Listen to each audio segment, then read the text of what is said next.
Welcome to মনমনে classroom. আমরা করছি class 11-এর model সেটের প্রথমটার পার্ট 2, সেট 1-এর পার্ট 2। আন নীল আন ইয়াম এর পারমাণবিক সংখ্যা কত হবে? আন মানে হচ্ছে 1, নীল মানে 0, আবার আন মানে 1, তার মানে 101, অপশান এ। পরের কোশ্চেন, নিম্নলিখিত কোন অণুতে সর্বোচ্চ সংখ্যক নিঃসঙ্গ ইলেকট্রন বর্তমান? এখানে হবে Cl2, 6টা নিঃসঙ্গ ইলেকট্রন বর্তমান। আচ্ছা, এই যৌগতে এ, বি ও সি চিহ্নিত নাইট্রোজেন পরমাণুগুলির কার্যকারী আধানের মান। কার্যকারী আধানের মান হবে -1 এর জন্য, বি এর জন্য +1, আবার সি এর জন্য -1, অর্থাৎ -1 +1 -1, অপশান বি। কী করে হলো সেটা দেখে নিই। কার্যকারী আধান সমান পরমাণুর যোজক ইলেকট্রন সংখ্যা মাইনাস নিঃসঙ্গ জোড় ইলেকট্রন সংখ্যা, মোট ইলেকট্রন সংখ্যা -12 অফ বন্ধন ইলেকট্রন জোড়ের মোট ইলেকট্রন সংখ্যা বা বন্ধন জোড়ের মোট ইলেকট্রন সংখ্যা। তাহলে এ এবং সি দুটোতে একই হবে। কার্যকারী আধান কত হবে না, পরমাণুর যোজক ইলেকট্রন সংখ্যা 5 মাইনাস নিঃসঙ্গ ইলেকট্রনের সংখ্যা 4 -12 ইন্টু ডবল বন্ড করে আছে, তাহলে 2 × 4, এটা করলে আসছে -1। তাহলে এও -1 বিও -1, মানে এটা একটা অপশানই রয়েছে বিতে, এ আর সি দুটোই -1। নিচের কোন যৌগটিতে বা আয়নটিতে অসমযোজী বন্ধন নেই?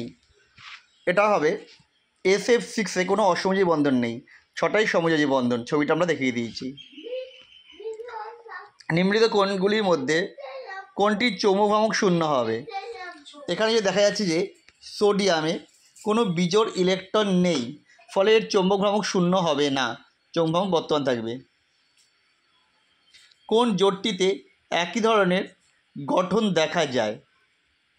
এখানে যে 3টে দেখিয়ে দিয়েছে তার মধ্যে XeF2 ও IF2- একই ধরনের গঠন দেখা যায়, উভয় সরলরৈখিক হবে এবং উভয় হবে sp3d সংকরায়িত। নিম্নলিখিত কোন পরিবর্তনে সংকরণ ও আকারের পরিবর্তন হয়? এটা হচ্ছে BF3 থেকে BF4-, এক্ষেত্রে sp2 থেকে sp3 হয়ে যায়।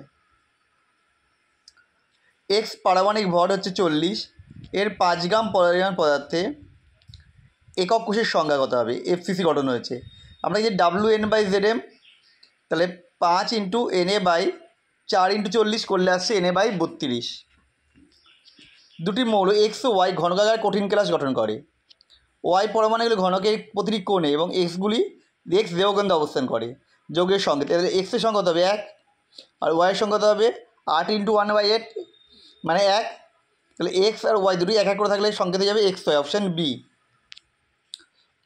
নিম্নলিখিত কোনটি সংকর তাপমাত্রা সর্বোচ্চ? CO2, 34 বোধহয় আসে, 32 বা 34 এরকম কিছু একটি। এক মোল গ্যাসের জন্য পিভির সাপেক্ষে PL লেখচিত্র দিয়ে দিয়েছে। POV হলো গ্যাসের চাপ ও আয়তন। তাহলে এই বিন্দুতে সংগ্রহ হতে হবে। দেখো এতে PV = NRT সমীকরণটা মেনে চলছে, ফলে ক্ষেত্রে আচ্ছা না ভুল, এই বিন্দুতে কত হবে? এই বিন্দুতে PV মেনে চলছে না। এই বিন্দুতে দেখো গ্যাসটার চাপ প্রায় 0 কাছাকাছি চলে এসছে, চাপ কম হলে আয়তন V - B এর মানটা হয়ে যাবে V এর সমতুল্য, কারণ এক্ষেত্রে আয়তনটা অনেক বেশি হবে। তাহলে সেক্ষেত্রে সমীকরণটা আসছে কত না, PV + AN²/V = RT, বা PV = RT - AN²/V। RT কমনলে 1 - AN²/RTV। এবার N এর মান যদি 1 হয় এক মোল গ্যাসের জন্য, তবে জেড হবে কত? 1 - ART/V। That means option B. নিচের এই সমীকরণটা দ্বারা কোনটার H2 জারণ ধর্মকে বোঝানো হয়? এখানে যেগুলো দেওয়া রয়েছে তার মধ্যে অপশান বিতে জারণ ধর্ম বোঝানো হয়। তাহলে এখানে -1 থেকে I2 হচ্ছে 0 যাচ্ছে, অর্থাৎ জারিত হয়েছে, এবং H2টা বিজারিত হয়ে জলে পরিণত হয়েছে, অর্থাৎ এখানে H2 জারণ ধর্ম প্রদর্শন, নিজে বিজারিত হয়েছে বলে জারণ ধর্ম প্রদর্শন করলো। তো আমাদের ভিডিও কেমন লাগলো কমেন্ট করে জানিও। আবার দেখা হবে নেক্সট ভিডিওতে।